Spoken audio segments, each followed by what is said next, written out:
সবাইকে প্রণাম, আমার ভালোবাসা। তোমরা ভালো থাকো, আনন্দে থাকো, শান্তিতে থাকো, ঈশ্বরের কাছে এই প্রার্থনা। রামকৃষ্ণ মিশনের একজন মহারাজের কথা, যে আমরা তার ফটো রাখি, যে যেই ঠাকুরেরই দীক্ষিত হই না কেন তার ফটো রাখি, পূজা করি, কিন্তু তার একটা উপদেশও আমরা মানি না। তবে তো হবে না, তবে তো ভক্ত হওয়া যায় না। আমি যখন কোনো গুরুর দীক্ষা নিলাম, কেন নিলাম? কারণ অনেক গুরুর তো অভাব নাই। কোনো মানে আমাদের এই ভারতবর্ষে গুরু, কোনো সংগঠন, এসবের কোনো অভাব নাই। কিন্তু আমরা নিজেরা চয়েস করি, একজন গুরুকে আমাদের ভালো লাগে, আমরা নিজেরা চয়েস করি, সেই ঠাকুরের দীক্ষিত হই। যার যেই ঠাকুরের, সেই ঠাকুর রামকৃষ্ণ পরমহংসদেব হোক, স্বরূপানন্দ, তারপরে অনুকূল ঠাকুর হোক, রাম ঠাকুর হোক, যেই ঠাকুরেরই আমরা এক গুরুকে, আমরা ওনাকে ভালোবাসি, তাই ওনার দীক্ষিত হই। যদি ভালোবেসে দীক্ষিত হই, তবে ওনার উপদেশ তো শুনতে মানতেই লাগে না আমাদের।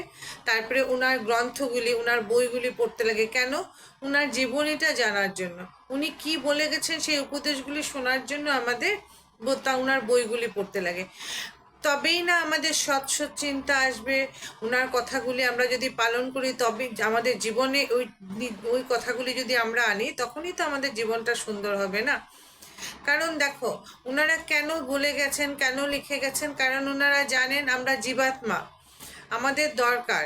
কারণ আমরা জীব থেকে আমাদের শিব হতে হবে। কারণ জীব থেকে যতক্ষণ না আমি শিবে পরিণত হচ্ছি, পশুত্ব থেকে মনুষ্যত্ব, মনুষ্যত্ব থেকে দেবত্ব, এই যে আমরা যদি না হই, দেখো আমরা তো পশুর মতনই খাচ্ছি দাচ্ছি, সন্তান জন্ম দিচ্ছি, ব্যাস, যেটা পশু করে। আর তারপরে একটু মনুষ্যত্ব, মানে একটু বিবেক আসলো, একটু ভক্তি আসলো, একটু সৎ, একটু ভালো চিন্তা আসলো, তার থেকেও উপরে উঠতে লাগবে, দেবত্ব, শিব হতে লাগবে, জীবের থেকে শিব। এই তা হওয়ার জন্য আমরা যেই গুরুরই দীক্ষা নেই না কেন, ওনাদের উপদেশগুলি আমাদের শুনতে হয়। যেমন ধরো, ঠাকুর বলছেন এই জগৎ অনিত্য। যদি জগৎ সত্য হতো, তবে আমি কামার পুকুর সোনা দিয়ে বাঁধিয়ে দিতাম। ঠাকুর রামকৃষ্ণদেব বলে গেছেন। কথাটা তো আমাদের বুঝতে লাগে না, যে ঠিকই তো, জগৎটা তো সত্যি না, জগৎটা এই আছে, এই নাই। আমি আজ জগৎটা কি, আমি এখন চোখ বন্ধ করলেই তো এখন যে এই মুহূর্তে আমার প্রাণ গেলে কি জগৎ থাকবে আমার জন্য? না। কিন্তু আমি যে এই জন্মে যা ভক্তি করলাম, যা কিছু আমি সঞ্চয় করলাম, সৎসঙ্গ, সৎ গুরুর দীক্ষা করে তার নাম নিয়ে, ওটুকুই শুধু থাকে, কিছুই থাকে না এই জগৎ। ওই দিনেও বলছি এই জগৎটা অনিত্য। যখন ঠাকুর রামকৃষ্ণদেব এটাও বলছেন যে মনুষ্য জন্ম একমাত্র ঈশ্বর উপলব্ধির জন্য। তো আমরা তো ওইদিকে চেষ্টা করতে হয় যে ঈশ্বর উপলব্ধি কি করে করব। তখন ওনার কথা অমৃততে লেখাই আছে, ওনার বইপত্রে লেখাই আছে কি করে করব। ওই যে ঠাকুরকে ভালোবেসে, তাকে ভালোবেসে বেসে, দেখো ঠাকুর রামকৃষ্ণ দক্ষিণেশ্বরের মা কালীকে কেমন ভালোবাসতো, নিজের মায়ের মতন ভালোবাসতো, যেন তার চেয়েও বেশি। ওরকম করে ভালোবাসতে লাগে। তখন ভালোবাসতে বাসতে তার বইগুলি পড়তে হয়, তাদের তাদের লেখা বইগুলি পড়তে হয়। তবে কি হয়, আমাদের বিচারগুলি পাল্টায়, চিন্তাগুলি পাল্টায়, সৎ সৎ চিন্তা আসে, সৎ সৎ বিচার আসে। নয়তো তো আমাদের মনে তো সবসময় এত এত সংস্কার ভরা না। আমরা এক মুহূর্তে যদি একটু সৎ চিন্তা করি, পরের মুহূর্তেই যদি কেউ একটা অপোজিট থেকে যদি একটা হানিকারক কিছু আসে, সঙ্গে সঙ্গে আমরাও কিন্তু সেভাবেই রিপ্লাই দেই আমরা। তখন আমরা চুপ থাকতে পারি না, এটা ভাবি না থাক, ওর সংস্কার, ও বলেছে, ও বললেই কি আমার আমার হয়ে যাবে, আমি নিয়ে নিব? আমি তো তা না, আমি কেন নেব? ওরকম আসে না। কিন্তু সব সময় যদি আমি গুরু চিন্তন করি, ইষ্ট চিন্তন করি, তাদের বইগুলি পড়ি, তাদের উপদেশগুলি নিজের জীবনে আনতে চেষ্টা করি, তখন আমার ভিতর থেকে চিন্তাগুলি বদলাবে। ভিতরে চিন্তাগুলি বদলাতে বদলাতে সৎ সৎ চিন্তা আসবে। সৎ চিন্তা আসলে তখন কি হবে, আমরা অন্যের অহিত করতে পারবো না। যেমন ধ্যানে বসার আগে আমার গুরু বলছেন, পূর্ব পশ্চিম উত্তর দক্ষিণ সবার কল্যাণ চিন্তা করে ধ্যানে বসতে হয়। কারণ এই জগতে কেউ পর না, সবাই আপনার। কারণ কি, এই কথাটা সারদা মা বলছেন, এই জগতে কেউ পর না।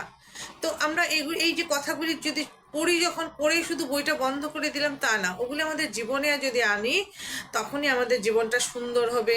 মনটাই তো আসল না, মনটাতে যদি সৎ সৎ চিন্তা আসে না, দেখবে মনটা দিয়ে, এই মনটা দিয়েই সব কিছু করা যায়। ঠিক ঠিক এই মনটা দিয়ে আমরা একদিন ঈশ্বরও উপলব্ধি করতে পারবো। এর জন্য শুধু ঈশ্বরকে বসালাম, দীক্ষা নিলাম, আর গুরুকে বসালাম, আর সকাল সন্ধ্যা একটু করগণে নাম করলাম, আর একটু জল মিষ্টি দিলাম, তাতেই হলো না গো। এই মনুষ্য জন্ম অনেক কিমতি একটা।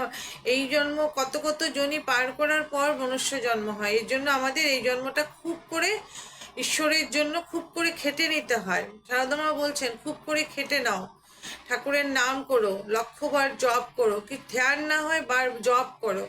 এই যে মায়ের কথাগুলি, ঠাকুরের কথাগুলি, যেই ঠাকুরেরই দীক্ষিত হন, সব ঠাকুর একটাই বলে। পরমানন্দ মহারাজও সেই পরমাত্মার কথাই বলেন, সবাই একটার কথাই বলেন।